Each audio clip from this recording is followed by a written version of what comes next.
it's just a dangerous game you play when you fall in love with the concept of and not the purpose as to why you're doing what you're doing. What was it like keeping that a secret? Well, apparently we did quite a good job at keeping it low key. Instead of feeling guilty about it, I started using AI to my advantage. I don't know if you saw the articles going around about Mr. Beast. The one thing he loves is that we treat business like a sport. Is this your first time talking about this on like a live platform? Good morning. Good morning. How are we doing? Good, bro. Lovely. Glad to be back in the studio. Yeah, it's been 2 weeks? Yeah, it's been a couple of weeks actually. I think a little bit more than 2 weeks. Yeah. 'Cause I was away for 3 weeks. Yeah, you're away for a bit. I was also in Namibia for like about 3 weeks or 4 weeks. How was it? Good. Always nice going home, seeing the I can family, imagine. seeing friends and so on and so Yeah. on. You know, but always coming back to Cape Town. Hey, your second home. It's my second home. Your home away Special from home. place to be. No, I love it. How are you? What's happening with you? Sure, there's been so much going on actually. Yeah. Managed to take about 2.5, 3 weeks off. Some big life changes. Went to Bali, went to Doha. Was Yeah. quite cool. Yeah. Definitely explored the entrepreneur culture over there. Big fitness culture. A lot of Pilates, a lot of paddle. Yeah. So it was also quite nice to unplug and just Was it your first time in Bali? first time in Bali. Yeah. Okay. Yeah. I've heard about Bali, like obviously from everyone, but I haven't been there to experience it yet. I've heard it's a No, combination. you will enjoy. It's a combination between like a lot of Westerners and also kind of like you said, quite like a big fitness, health, and For sure. something like a culture. I think one thing they really get right is their tourism. Yeah. They just have the tourism on lock. I think that's what happens when you put all your chips onto like one thing. Like as a country, you kind of decide this is where we're going. You Yeah. know, this is what we want to focus on. Yeah. Because I mean, what else would they have to offer? It's you know? not necessarily a rich country, but they are pretty efficient with what they have. They are very efficient. Yeah, and I think that's a benefit of having like a really direct focus. You know, you pick something and you're like, let's go into this. You know, Definitely. But yeah, awesome. No, That's it's been, cool. been an interesting time. I'm happy. Yeah, so I was in Namibia seeing fam. Yeah. And also like kind of trying to start new businesses, do this, do that, you know. Yeah. But it's been good. Been enjoying Lovely. that How's as well. the tourism side, that side? Picking up. Okay. So that's actually one of the areas that I'm looking at in terms of investing in Namibia. I think if Namibia does something similar to what Bali's doing, Right. and kind of focuses and says, guys, we're going to be the next Dubai. Yeah. You know, it could be a very interesting place. I heard via the grapevine that they found some gas. I found some oil. Or was it oil? Oil, Okay. yeah. So Off the coast. Yeah, and Yeah. it's like Dubai level oil, bro. Wow. Like if we get Namibia right, it's gonna be. There's no reason why it shouldn't be like literally the next Dubai. Sure. There's like nothing stopping. We're only like 3 million people. Crazy. It's enough money that we can all be like really rich. Yeah. Do you know what I mean? Like if we but get hopefully it that right- money stays within the economy, you know, and people don't just come in and buy. Correct. Yeah. I saw they're also developing a golf course there. Developing multiple golf courses, some of the big hotels, and building like incredible resorts. But yeah, I'll take you guys there one day. You know, I know you came to visit I've been a early in couple the times. year. Yeah. You came to visit early in the year, but as things pick up, we'll do like a proper trip. Beautiful. You know? Beautiful. So as things wrap up for the year, what have you found that's worked really well for you in terms of the tech space where you've been right now? Oh, man, what's working really well for me in terms of tech, like the tech I'm using, Yeah. or what are you thinking? Yeah, just in terms of the tech that you're using now. What are you going to be taking in from 2025 into 2026 and doubling down on? You know, I know we've spoken quite a bit about AI in general. Yeah. But I'm really leaning into it now. Okay. And because obviously we run a talent management company. Yeah. And it's like, okay, so when I'm talking to people are like, yes, I'm trying to hire people. I'm trying to build a team and so on and so on. But they're also curious about AI, and they're asking like, okay, so what can I use for AI and what can I not? Right. You know? So I'm really leaning into it to kind of figure out and help people, especially in our audience in Southern Africa, learn how to use AI and become what we call AI fluent. Right. Yeah, which is being able to leverage it as part of your core skill. And then, so instead of having a 30-person, 100-person team, you can have like 10 killers that are just like with AI that are really, really good. Yeah. So it's a bit awkward for me, to be fair, because it's like it's trying to figure out how to introduce AI into a space that's mainly just like talent and people driven, you know, as For sure. talent. But but AI seems to be seems to be the one conversation that I can't ignore anywhere I go. So Nana Banana released a new update this past week, which is allowing you to do different iterations.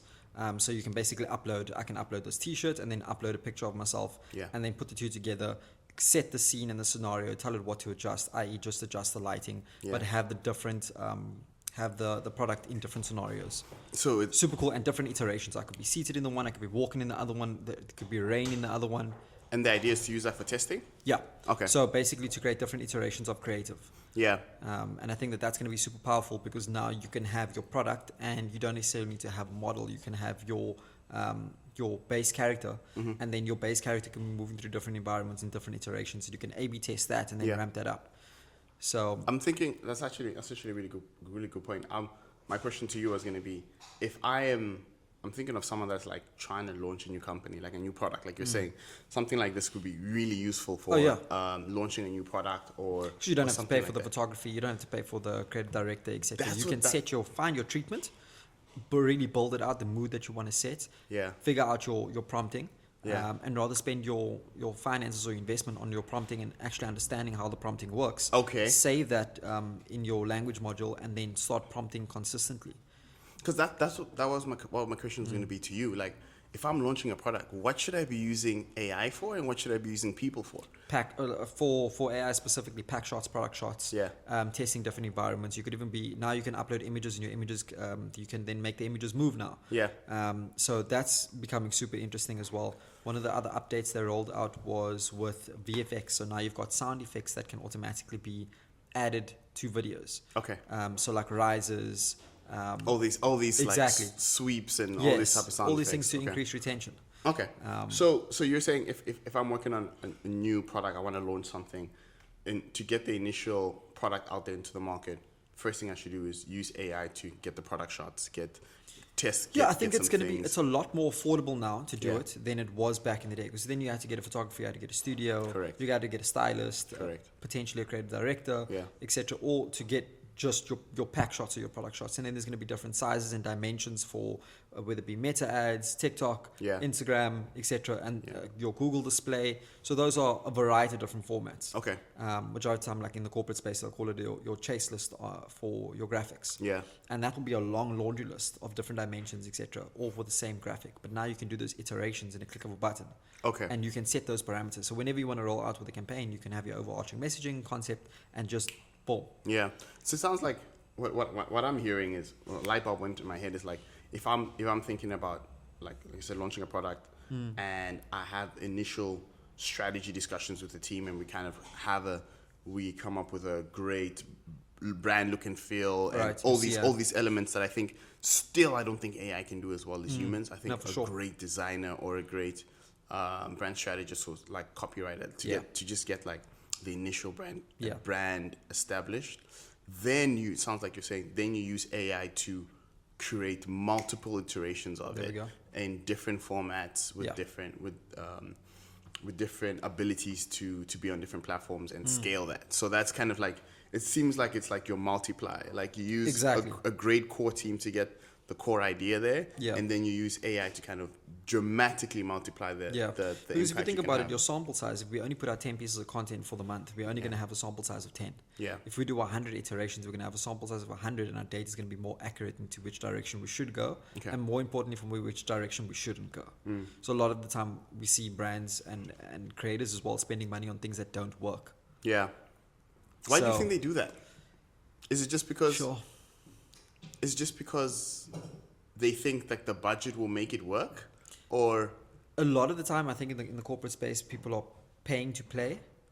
And it's a very interesting thing when you start looking at the strategy, because I mean, nowadays any one of us can look at, okay, cool, what is this brand doing? What is that brand doing? What spend are they putting behind it?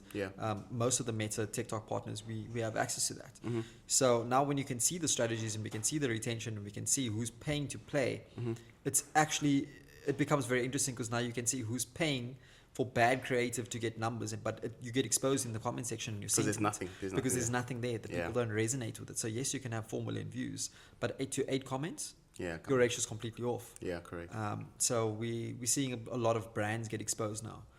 And now the reliance has gone, oh no, creators. We don't work with creators, influencers, KOLs too. We need the creators, KOLs, Yeah. audience and community to then push over. Can you explain to someone who doesn't know what KOL is? KOL, key opinion leader. So that's not to be mistaken with the influencer or a content creator. Okay. So a KOL will be someone like yourself. You know, you hold a key opinion in a specific industry. Yeah. And that opinion holds weight. So people often look to you for what is your take on this. Yeah. Right. It's very similar to a tastemaker. What's the difference? So I would say between a tastemaker, you are on the cusp of innovation. Yeah. Right? You're going to constantly be looking at new things, building You're exploring Exactly. with it. You're exploring Right? with the So topic. they look to you as a tastemaker. It's a different role that you play. You're more there to create intrigue and your top level brand awareness, whereas a KOL is pre-validated. Okay, got you. What CJ said, it is what it is. Got you. Right? So that's more of and a lot of KOLs, you'll find them authors, writers, Yeah. being in the industry, they'll have a body of work behind them. Whereas a tastemaker doesn't necessarily have to have a body of work behind them. So are you saying that as a brand looking to either launch a new product or do something new, or and trying to get new eyes on something, would you say that these three, like influencers, key opinion leaders, and tastemakers, is like a super team that you should be trying to get on board? And content creators. I mean, it's a mix. I mean, if you look at most of our strategies now, it's incorporating your top level campaign, which will have your key messaging in. Yeah. Then we support that with creator campaigns. Yeah. In between, we'll have influencers to amplify the message strictly for brand awareness. The influencers are not there to drive conversion at all. Yeah. They're there to spark interest. And then your KOLs will come in to position the brand in the right place in the market. Correct, because they're the specialists. Exactly. They're the ones that say, and then if this works, it works. To support that across the line, on the bottom, we have UGC campaigns running now, Yeah. where the ads don't actually look like ads. It looks like normal people just engaging, sharing their opinion on a specific topic. Correct. So that doesn't come across as an ad. Therefore, the CPMs are far lower when you're running paid on UGC content. Yeah, for sure. And it comes across as organic. Yeah, so for the combination together, we're finding work quite well. Okay. Yeah, because it's definitely going to be more expensive to run to run paid on a creative that's very polished and not platform first, so it doesn't come across as native, versus a piece of content that's native to platform. It doesn't look overproduced. So that's what I was going to ask. So when you say platform first, does that mean that it feels like the content was just shot on the platform? And by what I mean by that is, like, for example, what I've noticed is that, for example, on Instagram or on LinkedIn or whatever, when it feels like you did everything on the platform alone, it seems more organic. For example, if you're an Instagram story, you know, if there's edits or a lot of stuff in there, it doesn't seem as organic, you know? And the closer you can get to having it feel like everything was done on the app, I think that's, you get what I'm trying to say, it feels the most organic. When you start adding a lot of things, obviously people have different strategies and For sure. different ways to edit their content. But could that be a hack? Making it feel like everything was created on the platform, and that way it feels a bit, like you said, 100%. And what we find is that the platform's actually rewarding you for, like, if you're going to be on Instagram, using edits to edit your content. Correct. Not pulling the metadata from CapCut or from TikTok and then putting that through onto the platform. So we are finding that the AI is picking that up on Meta side. Same thing on TikTok side for sure. Okay. That content is definitely being penalized and not performing. Yeah. So producing content for the brand and then just deploying it through to the different platforms and not optimizing per platform. Yeah, that's not. Did you see that Instagram kind of updated a little bit? Did you see it moved? Instagram wakes up one day and then they just they move buttons everywhere all the time. So the thing with their updates is their updates are based on your device and your OS. All right, so your operating system. So your update might be completely different to mine, and it's also linked to your app store. So if you have an app store in the US versus an app store in South Africa, we're sitting with two different versions, and that's because the policies are different. Okay, I thought maybe they were beta testing certain features and starting to see. They do, and even the beta features are rolled out to different devices and different OS at different times. Yeah. So they will actually test, because if you're going to have the latest iPhone 17 Pro Max or the 1 terabyte, you'd probably be considered a high-end consumer. Okay, based on your device. It's the same thing in South Africa when we're hyper-target, be a Vodacom customer. Oh yeah, you do. Right? You can target based on the device. Exactly. So even the space. 100%. The storage. Hectic. And you can also target based on your network. Yeah. So, for example, in South Africa, Vodacom is one of the most expensive networks. You can. I didn't know you can target according to your network. So now, if you're looking to target a high net worth individual or high LSM, you talk about You know, device and- and network, and then you geofence. The iPhone 17 Pro Max, 1 whatever, terabyte. 1 Let's go. terabyte on Vodacom Exactly. in Camp Bay. Sorted. You know. Hi, CJ. You're well. Okay. Yeah. But yeah, I mean, I know that question was posed to me, but same question to you. What, as the year is coming to a close, Yeah. what have you seen that has worked well for you from a tech perspective? Like, are you improving your tech stack from your company in any way? Yeah. Like, what are you guys using? What's interesting? I think processes, what we've done now is starting to train different modules in LLMs Yeah. to actually understand the brand more. So every single time we go back, everything prompted, we use a platform called Otter to pull notes. I then take Otter's notes and I prompt it into LLM, store everything in that, and then I can always ask it questions back.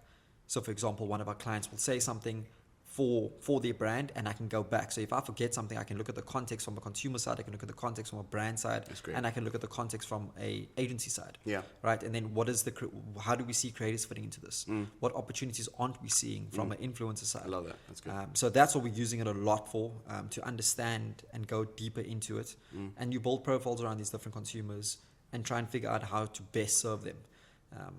Yeah, I mean, you guys are sitting on a lot of data, but I think A lot, data is extremely valuable. Even in my world, from a networking and meeting people kind of perspective, I started to realize that my brain can only handle so much. Exactly. Bro, I'm forgetting people's names. Like, Yeah. people I've known for like 7 years, 8 years, and I'm like looking at them, I'm like, what is... And it's gotten to a point where I've just kind of, instead of feeling guilty about it, I started using AI to my advantage. Yeah. Every single person I meet, I put into this networking chat Right. that I have in my chat GPT.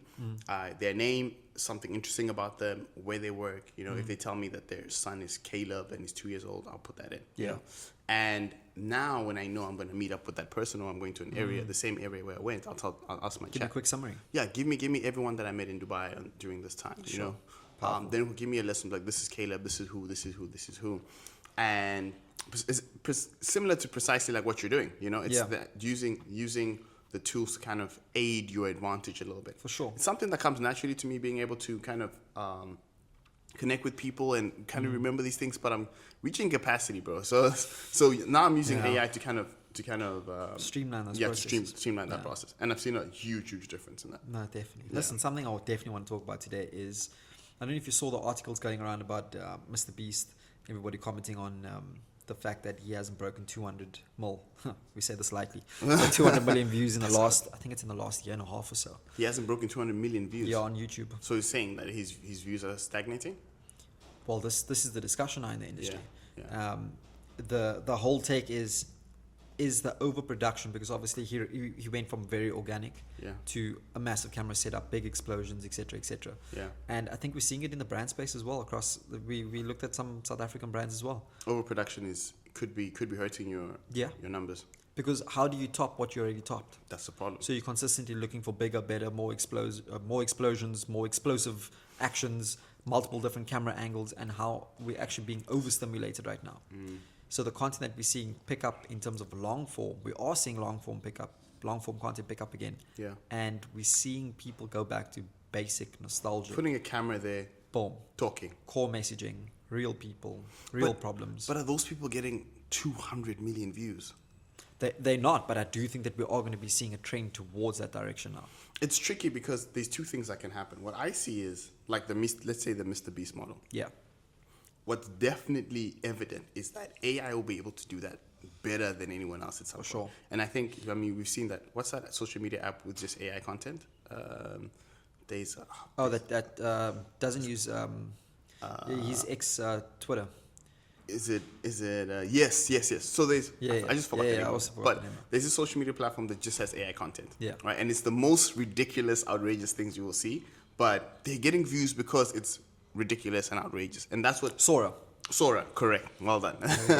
So there's Sora. That's not the one. So there's Sora. But there's and then Sora. Yeah, that's Sora's the one I was talking Sora's about. the one that you're talking about. And then there's another one which has no AI content, or has a big push towards not using AI content, Okay. which is they redid Vine. Oh yes, I heard. Yes, I heard Yes. that. That's the guy from the ex And, yeah, and TikTok he- guy yeah. that he's going to launch a new version of Vine. So what I see is I see two camps. Exactly what you're saying. The first camp is the Mr. Beast model where people are gonna, because he's constantly trying to make the most outrageous videos, right? Things that will shock you to you. I'm like, whoa, I have to watch this. And this is how we got close to literally billions of views. Yeah. And it works. It Yeah. clearly works for YouTube. That's why he's the most successful YouTuber. But you're saying now you get to the point of how there's a gap, there's a cap on how you can take it. Exactly. But with AI, there's no cap. You Yeah. know, you can make the video even more outrageous and even more. So I think there's a camp of AI content that's gonna absolutely eat up that market. And maybe the only hedge you can actually have towards consistent long-term views and audience is what you're saying, going straight back to the grassroots, Yeah. camera setup, talking to a camera with an element of human error, of you Intentional, yeah. yeah, not editing everything out, you know, Yeah. where people feel like you're really there, you really have a conversation. So I think those are the two camps of the ways you can play. Yeah. No, I think it's gonna be quite interesting to see where the shift goes to. One thing we did validate this year is EGC content, Okay. employer generated content. Yes, I was going to ask you about that. And we actually just delivered the report to our client yesterday. Yeah, I suppose I can loosely speak on figures. yeah, But 30 mil plus organic. wow, Yeah.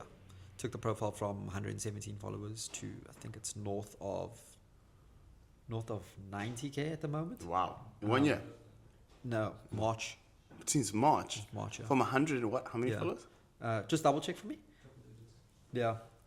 That's incredible. Yeah, with EGC content, Yeah. strictly. Yeah, man, but we spoke about this. You know, no one wants to talk to a logo. Exactly. People want to talk to people Exactly. on social, man. And now what we're finding is certain staff members are becoming celebrities in their own right. Yeah, You know? yeah, They're yeah. having influence in their areas. They're having influence online and offline. That's I think it's powerful. That's what you want. 89,000 89,000. That's incredible, man. from 171, I think. That's incredible, Yeah. bro. Those are incredible numbers. And I think brands that don't understand the power of it are really missing a large opportunity. sure. And I would empower my employees. I would say every employee, for every piece of content you create about the company, you get ABCD, you Right. get pizza, you get whatever, right? Like, Exactly. come on, And man. we actually did their top 5 videos. I think the lowest performing out of the top 5, the lowest one was 3.1 million out of the top 5. Wow. And it was just interesting to see. But again, it's one of those processes where the brand really trusted us. Yeah. And they said, go forth. You know, there was some very controversial content, but that the board challenged. Yeah. And those pieces that the board challenged actually outperformed. That's how it is. So, yeah, People want to see something different. exactly. We want to see something different. Is there any cultural shifts or any kind of insights that are coming towards you that are directing your 2026? Yeah. Our diversity, we are leaning into the diversity in South Africa, specifically from a language perspective. Okay. By March next year, we would have run paid media UGC campaigns for all 11 languages. Wow. Yeah. We've And- done 7 so far, campaigns, actual brand campaigns, Yeah. in different languages. And we took, for this one client, we took a CPA down from 82 Rand down to 32 Rand. Just because you spoke to people And that's in that's that of language. the first campaigns. And it was only 2 iterations of that creative. Yeah. So I'm really looking forward to scaling that up to actually bring that CPA all the way down. I definitely think we can get it under 7 Rand. And you think that's just because you're speaking in a language that people are native to, Native, like yeah. most comfortable in. 100%. Yeah. I think speaking directly to them with someone that they can visually resonate with, that Yeah. they can resonate with on an audio perspective, I think we're going to convert a lot higher. Oh, so you're finding the right opinion leaders, tastemakers, all these Exactly. people in that speak In the that language. niche, Okay. yeah. Okay.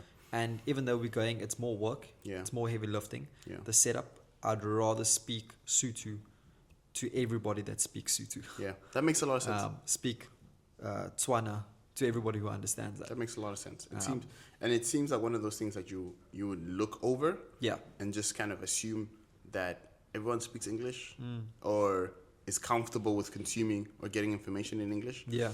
But you're right. There's whole audiences that would prefer to have it in their native tongue. 100%. So we're looking that forward makes to that. But now it also opens up a whole other pool, because now we need creators within those languages, within different provinces, Yeah. to be able to reach these people. Yeah.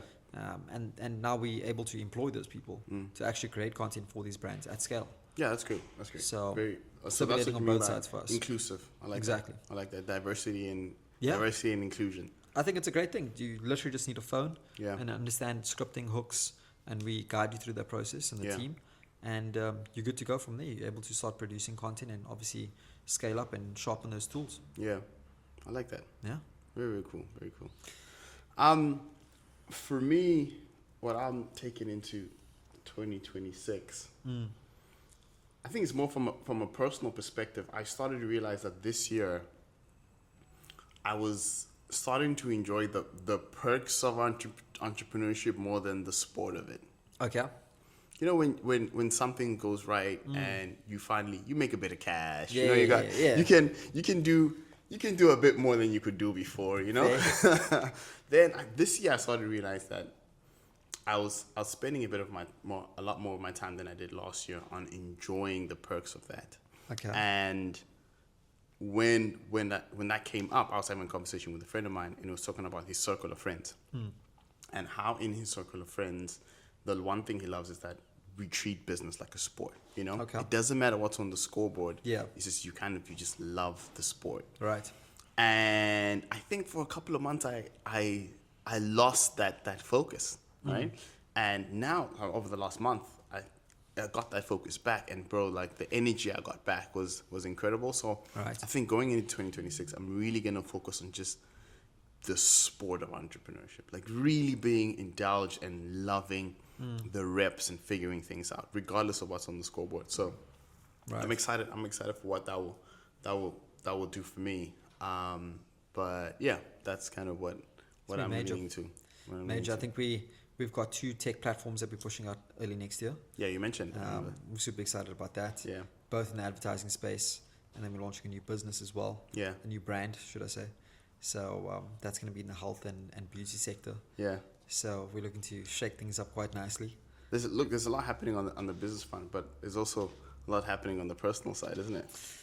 I guess so. I know you haven't spoken about this, but I know there's people watching this podcast that are waiting to hear your inputs, official, not official statement, but I'm sure there's people watching this podcast like, Reece has to tell us about what's happening. You know? Yeah. So what's happening, bro? What happened over the last couple of weeks? yeah, so I'm engaged now. That's incredible, man. Yeah. I'm so proud of you, bro. Thank you, brother. For real. Thank you. Congrats. I for mean, real. you know me for a long time. So Yeah. it's been a time coming. We've obviously worked together for quite a while, and What was it like keeping that a secret? well, apparently we did quite a good job at keeping it low key. Everyone was shocked. Yeah. Everyone was like, "What?" Yeah. Yeah. So we've been dating for about a year, and obviously a couple of businesses together, etc. And we just kept private life private, Yeah. offline. Do you think there was a strategic benefit to keeping everything? 100%. Why do you think 100%. would have not worked if you didn't do it that way? I think the clarity that, I mean, we obviously had conversations at the beginning, and we came to the conclusion that I do not want to be online in that regard. Yeah. I think I hold my own space Yeah. when it comes to the business side of things, and obviously Nadia holds her own space when it comes to the online side of things, and that's her job and this is my job. Yeah. So just respecting each other's spaces as well was going to be super key, and not opening the door for noise. Yeah, I like that. That's so So- smart, bro. That's Yeah. really smart. So we just wanted to figure out and make sure that whatever we do commit to, Yeah. this is what we wanted to do and go forth. Is this your first time talking about this on like a Yeah. live platform? live from today. Yeah, we haven't taken any interviews or Yeah. anything like that. But again, I won't take those interviews. That's Yeah. that's her.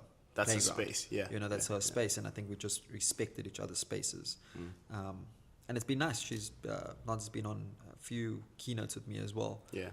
The recent one at Singularity, 2,000 people, a lot of global leaders, etc. And it's crazy because she's so out there and so bubbly, etc. She really knows the things, and she gets on stage and just like, this is not my thing, this is your thing. Yeah, got you. So again, that's where I then support and then take the lead. But then Love when that. it comes to socials, that's where I step back a little bit. No, but it's good. Like I think the way you guys played it off was perfect, and I think also for your relationship in general. Yeah. it's clear that the pillars you built and the structures you built is good. And even like as a friend for the last 10 years or so, bro, Yeah. like I think this is an incredible step for you guys, and I'm like genuinely really proud of you. And I think even just the company you've built together, the team you've built, the culture you guys have built, there's really something solid there. So I'm really excited Thank you, brother. for the future. I think it's going to be an incredible pressure. time. No pressure. and I'm also quite excited to see not what the world thinks about you, but to see because now obviously this puts you in a bit of a spotlight, right? Yeah. And I think you have a lot of value to give into the world, and I think that's why we obviously do this podcast, right? For sure. It's kind of to say my conversations with you have been some of the most insightful conversations, and I think now that there's a bit of a spotlight on you and the company in general, it's always been, but now obviously there's gonna be a little bit of Reece Meyer. You know, I'm sure if you Google search for Reece Meyer has gone up like 200% over the last couple one of of my mates months. in work associates, he messaged me from the States. Yeah, Sent me the article of Times. I was like, mate. man, what's happening? Yeah, and we actually haven't met in person yet. No. We've just had some communication for work. So yeah, no. It's So I'm excited for people to see that side of you, to learn about Reece Meyer, the business operator, the founder, the tech guy, the podcast host. You know, get the insights of that, and I'm happy we have this platform, that we started this platform during this time, because I think people are going to do a bit of a deep dive and they're going to learn a lot. Yeah. Learn a lot. Yeah. No, definitely. Yesterday was the first Thursday for the year as well. Yeah. Cape Town was. I was out for Thursday. You were out? It was Oh, good. It was of course good. you were out. Yeah, I was hosting quite a few people. Like I've become, I've always been the connect, you know. Always. But I'm trying to see Cape Town as a hub. I've noticed, and I think this is why I value being in Cape Town. It's much easier for me to connect with people in Cape Town, because I think Cape Town you have a higher chance of running into a Stephen Bartlett or someone like that at a coffee shop in Sea Point, you know, or having lunch at Caprice, you know. In other markets like the UK, Dubai, yes, you can have access, but you have to know the people. Yeah. There's a lot of doors to unlock. You know, in Cape Town, everyone's coming to Cape Town, so I've really created this small community and people that come to Cape Town, and I had like 10 friends from all over the world that we were out with yesterday, their first Thursday, and showed them around. Still made it here, you know, in time for the podcast. So like it was chilled. Just hosting people and showing them around Cape Town, it's been a privilege. But I definitely think I'm going to lean into building some kind of like we're speaking about community structure, getting people around in person who have shared values, who are building businesses, who are extremely smart. You know, I definitely see that for you into early next year. Yeah, that's curating the idea. those spaces, curating those connects. That's the idea. That's the idea. That's what's going to be coming up for sure. No, I love it. Yeah. Love it. We didn't actually pull a Q&A from the last one. Yeah. But I think I'll roll with a question for you. Mm-hmm. What are you going to intentionally do this side of the year to set up for next year? That's such a good question. I'm going to create space and find tranquility and quiet. Okay. I think for any type of preparation, you need to kind of step away and be tranquil and quiet. For sure. You know? And as a business person, you're always busy. There's always emails. There's always calls. There's always meetings. There's always whatever. And I'm gonna intentionally put time aside to kind of just be quiet, because then only when you're quiet you can listen to like what should I actually be focusing on, rather than just throwing darts on the wall, you know? Sure. So I think that's the strategy I'm going to take. I've done it before, but I think this year I really want to take 3 or 4 days of just quiet. Beautiful. No expectation, no nothing, just so I can listen to see what's coming. Yeah. No, I think Your side? My side is pretty much connected to one of the points you mentioned earlier, is remaining in a state of readiness. I can feel a big wave coming, and I feel like we're on that wave right now, but I've been very quiet about certain things. Yeah.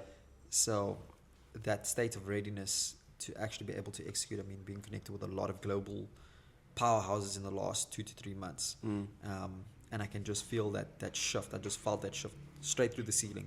And it's like, oh, okay, cool. And I'm like, it's quite quiet. Yeah.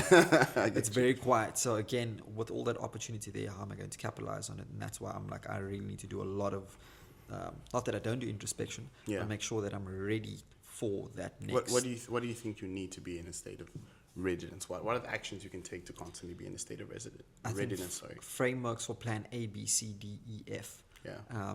Really just looking at, because the last year's ramped up insanely. All of the businesses are turning really well. Yeah.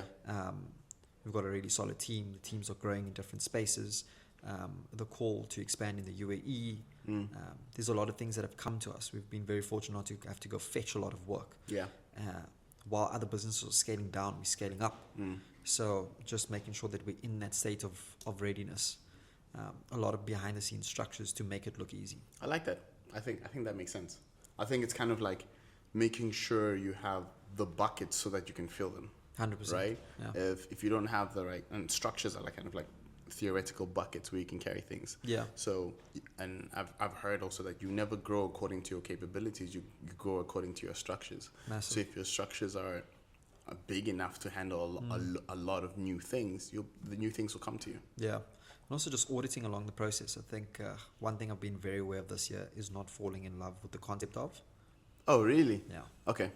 Tell me quickly before we wrap up. Tell me about that, because that sounds very interesting. It's just a dangerous game you play when you fall in love with the concept of and not the purpose as to why you're doing what you're doing. Okay. So, for example, let's just use a car. Yeah. We want the car. Yeah. We're in love with the concept of having the car. Mm-hmm. We don't actually even know if that's a 3-liter V6 naturally aspirated vehicle. Yeah. We don't know how much torque it has. So we're in love with the concept of what the idea. car does to us on an emotional side, on a public perception side. We're actually not in love with the car. Yeah.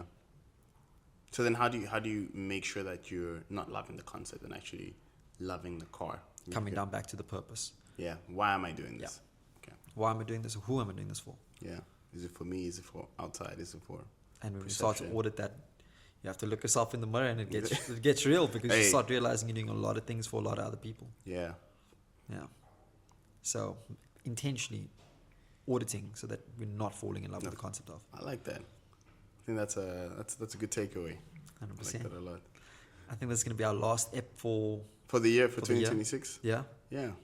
Guys, it's been a pleasure. It's Reece, been as good. always. Everyone out there, thanks for watching. 100%. We will see you online bright and early next year. Yeah. We're going to have a good festive. We'll catch us online. For those who want to connect with CJ on LinkedIn, myself on LinkedIn as well. Yeah. We try to Awesome keep you social. updated on what's happening behind the scenes. Leave the comments or questions, anything Yeah. you want to know. We'll make sure to have a look. Definitely. And then if you have questions, we'll answer it in the next episode for sure as well. I think next year we're probably going to kick off with some form of a social to meet some people. Yes, that would and, be great. and invite everybody on a personal level as well. Yeah, that would be a great idea. Sounds good.